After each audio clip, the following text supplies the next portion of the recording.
Meenu ma'am, घुटनों पर बैठने की बात हो रही है। घुटनों पर जो सवाल है मेरा वो आज यही है कि घुटनों पर आया कौन? भारत, पाकिस्तान, किसको माना जाए? प्लीज जी जी। देखिए, घुटनों पे कौन आया है, ये आप ट्रंप का एक ट्वीट है या पोस्ट है उनका, जो अपना प्राइवेट वो है ट्रुथ सोशल करके उनका प्लेटफॉर्म है एक अपना, उस पे उन्होंने एक ट्वीट किया है। और घुटनों पे कौन आया है?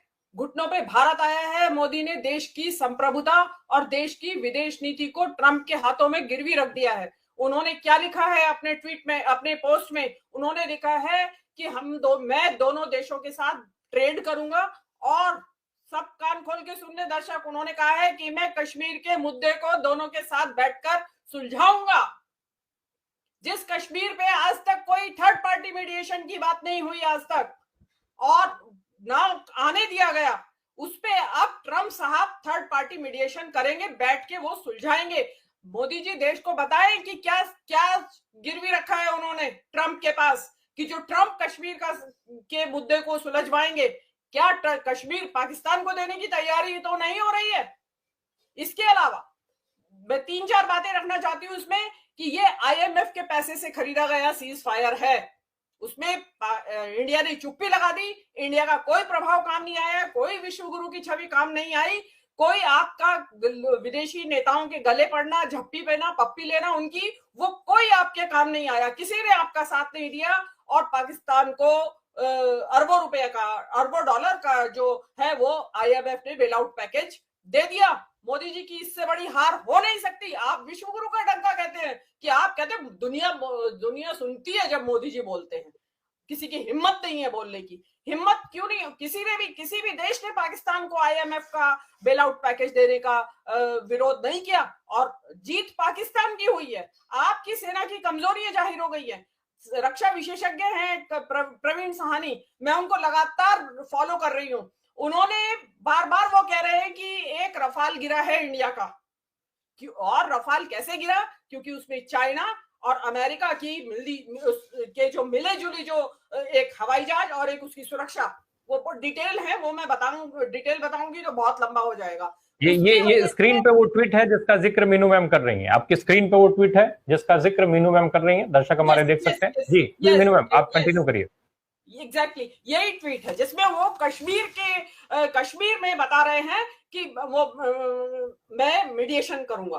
तो अब आप बताइए, इसमें जो मैंने अभी पहले, ये जो मैं आईएमएफ की बात कर रही थी, इसके बाद आप देखिए मोदी जी ने सबसे बड़ा क्या किया है, कि जो अभी तक वो पिछले 6 महीने से कोशिश हो रही थी किसी तरह ट्रंप को रिझा ले, ट्रंप जो नाराज चल रहे हैं। नंबर 1 तो ट्रंप ने जो खुंदक खाया हुआ था ट्रंप मोदी जी से, उसने पूरी खुंदक निकाल ली है कल अपनी। उसने पूरी मोदी जी को इतना नीचा दिखाया है कि मोदी जी उसके चरणों में बिछ गए हैं। मोदी जी चरणों में बिछे हुए थे 6 महीने से। कभी उसके शपथ ग्रहण समारोह में जाने के लिए निमंत्रण पत्र भेजने के लिए जयशंकर को कहते थे, जा तू भाई लेके आ मेरे लिए निमंत्रण पत्र। वो नहीं आया, नहीं जा पाए मोदी जी। लेकिन शपथ ग्रहण करते ही ट्रंप के, मोदी जी वहां बिन बुलाए मेहमान की तरह वहां पहुंच गए, और जहां उनका जो अनादर हुआ वो सबने टीवी के ऊपर देखा।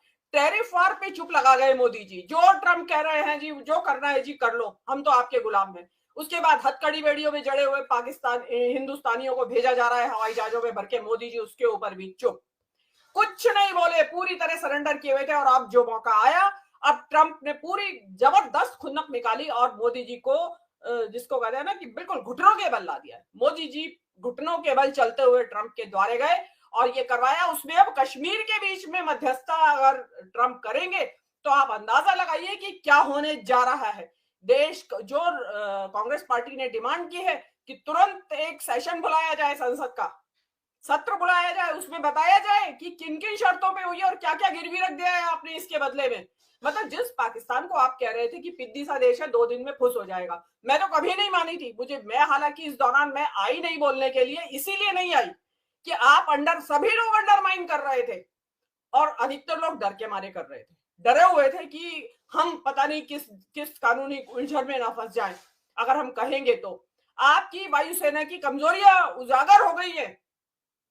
आपने जिस रफाल की सुरक्षा की दुनिया में बेस्ट है, वो फेल हो गया है। और बहुत जो विश्व का मीडिया है वो भरा पड़ा है राफेल की नाकामी से। अब क्योंकि ये नाकामियां और उजागर ना हो जाए, इसके लिए मोदी जी को सीज फायर करवाना ही था। तो खुद तो कैसे करते, 56 इंच का सीना जो था उसकी छवि ध्वस्त हो जाती। तो इसलिए ट्रंप को बैकडोर से बुलवाया गया कि आओ जी, हमें किसी तरीके से इस चक्कर से निकाल दो। तो ये जो जितना बड़ा आपने बनाया था, और इस दौरान सबसे बड़ी जो क्षति हुई इस देश में, आपने जाति धर्म जाति धर्म जाति धर्म करके जो आपने जाति नहीं पूछी, धर्म पूछा, और उसके बाद कश्मीरियों का साथ जो हाल हुआ, जो मुसलमानों को आपने डिमोनाइज किया, वो कीमत तो एक अलग चुकाई इस देश ने।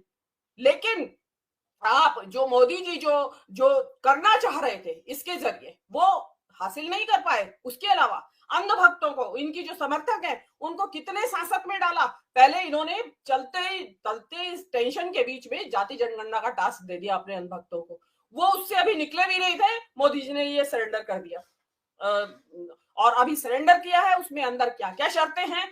आपने जो पानी रोका, आपने जो ये उनको जो आपने एयरवेज, जो आपने बहुत सारे सस्पेंड की थी जो चीजें, वो उनका क्या होगा। शिमला समझौते का क्या हुआ। शिमला समझौता था ही इसीलिए कि कोई थर्ड पार्टी बीच में नहीं आएगी, हम अपने आप करेंगे। अब क्योंकि शिमला समझौता सस्पेंड हो गया और निकल के आपके ट्रम्प साहब सामने आ गए हैं, और ट्रम्प साहब को अपने नोबेल पुरस्कार की पड़ी है। वो उन्होंने अफरा तफरी में, मतलब आप ये देखिए कि जिस घोषणा सीज फायर की यहाँ के सेना अधिकारियों को करनी चाहिए थी दोनों तरफ के, उसकी घोषणा प्रधानमंत्री वो ट्रम्प साहब कर रहे हैं। और भारत के प्रधानमंत्री और पूरी मंत्रिमंडल सिरे से गायब है। अमित मालवीय ने मोर्चा संभाला हुआ है इस वक्त, अमित मालवीय लगे हुए हैं इसमें। और भारतीय मीडिया इस सारे दौरान में जिस तरीके से एक्सपोज हुआ है, जिस तरीके की थू छिछालेदारी हुई है, मजाक उड़ रहे हैं दुनिया में, उसमें आप एक नया घटनाक्रम और जुड़ा है। ये कोई मेजर आर्या अवतरित हो रखे हैं आजकल इनके सीन पे। उस मेजर आर्या ने, जब ये ईरान का विदेश मंत्री इंडिया में था, उसको सुअर या सुअर की औलाद कुछ कहा है, उसका स्ट्रॉन्ग ऑब्जेक्शन लिया है ईरान की गवर्नमेंट ने। अब आप उसकी सफाई देते रहिएगा। और इसमें सबसे इंपॉर्टेंट जो बात आपने शुरू में कही, चर्चा होना चाहिए था मोदी का, चर्चा हो रही है इंदिरा गांधी की। तो आपका इससे बड़ा आप हार हो नहीं सकती। अब आप अपना सोशल मीडिया लगाएं, आप अपनी मीम्स बनाएं या कुछ भी करें, उससे डैमेज कंट्रोल नहीं होने वाला है। कश्मीर के ऊपर ट्रंप आपकी मध्यस्थता करेंगे और किस तरह आपका टेटुआ दबाएंगे, यू डोंट नो।